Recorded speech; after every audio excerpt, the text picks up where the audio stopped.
আপনি নিজেকে কি মনে করেন? যাই ভাবুন না কেন, আমি অন্য দিনের মতো চলে আসলাম একটা রান্নার ভিডিও নিয়ে। আজকে রান্না করব পালং শাক কুমড়ার বড়ি দিয়ে, আর এদিকে রান্না করব হচ্ছে কি একটু বেগুন ভাজি। তা অন্য দিনের মতো একটু রান্না করি আর একটু গল্প হোক। আপনি নিজেকে কি মনে করেন? যাই ভাবুন না কেন, কারো কাছে আপনি ভাগ্যবান, ধনী ব্যক্তি, আবার কারো কাছে আপনি গরিব, যাকে বলে একেবারে কর্পদত্ত শূন্য।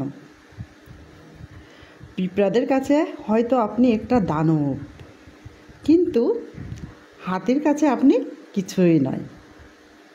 আপনাকে তার চোখে পড়বেই না, মানে হাতি দেখা যাচ্ছে কি তার চোখে আমরা পড়বই না। আপনার হয়তো মনে হতে পারে আপনি খুবই দুর্ভাগা, আপনার জন্ম হয়েছে শুধু দুঃখ পাওয়ার জন্য।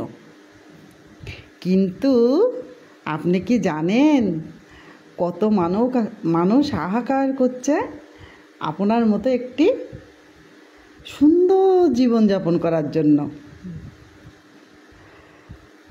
সেই জন্য অহেতুক তুলনা করবেন না কারোর সঙ্গে, কারণ তুলনা হচ্ছে আনন্দহরণকারী। আনন্দ চুরি করে নিয়ে যাওয়াই হচ্ছে তুলনাকারীর কাজ। তার পরিবর্তে আপনার যা আছে সেটাকে নিয়ে আপনি সন্তুষ্ট থাকুন, কারণ যার যেগুলো আছে সেগুলো নিয়েই জীবনযাপন উপভোগ করতে হয়।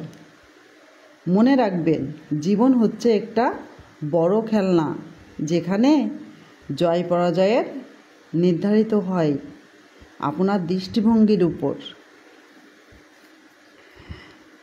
তা আমার রান্নাটা চলতে থাকলো, আমি এখানে একটু কথা বললাম।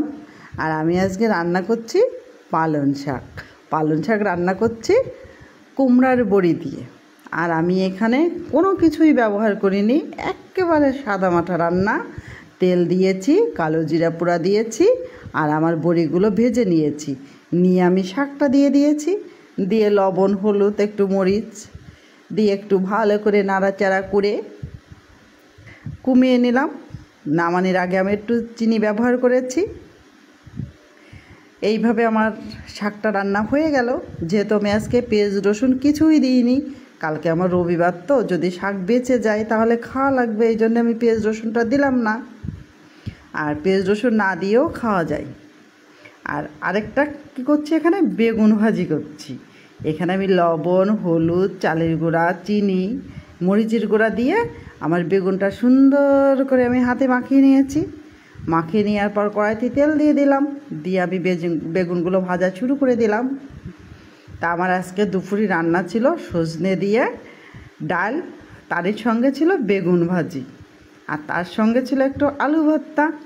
একটা অসাধারণ খাবার, কারণ ডালের সঙ্গে একটু বেগুন ভাজি আর একটু আলু ভর্তা হলে খাবারটা একেবারে জমে যায়। হ্যাঁ, আমার তো ডালের সঙ্গে আলু ভর্তা খুব বেশি ভালো লাগে। তা আমার ভাজিটা হয়ে গেল।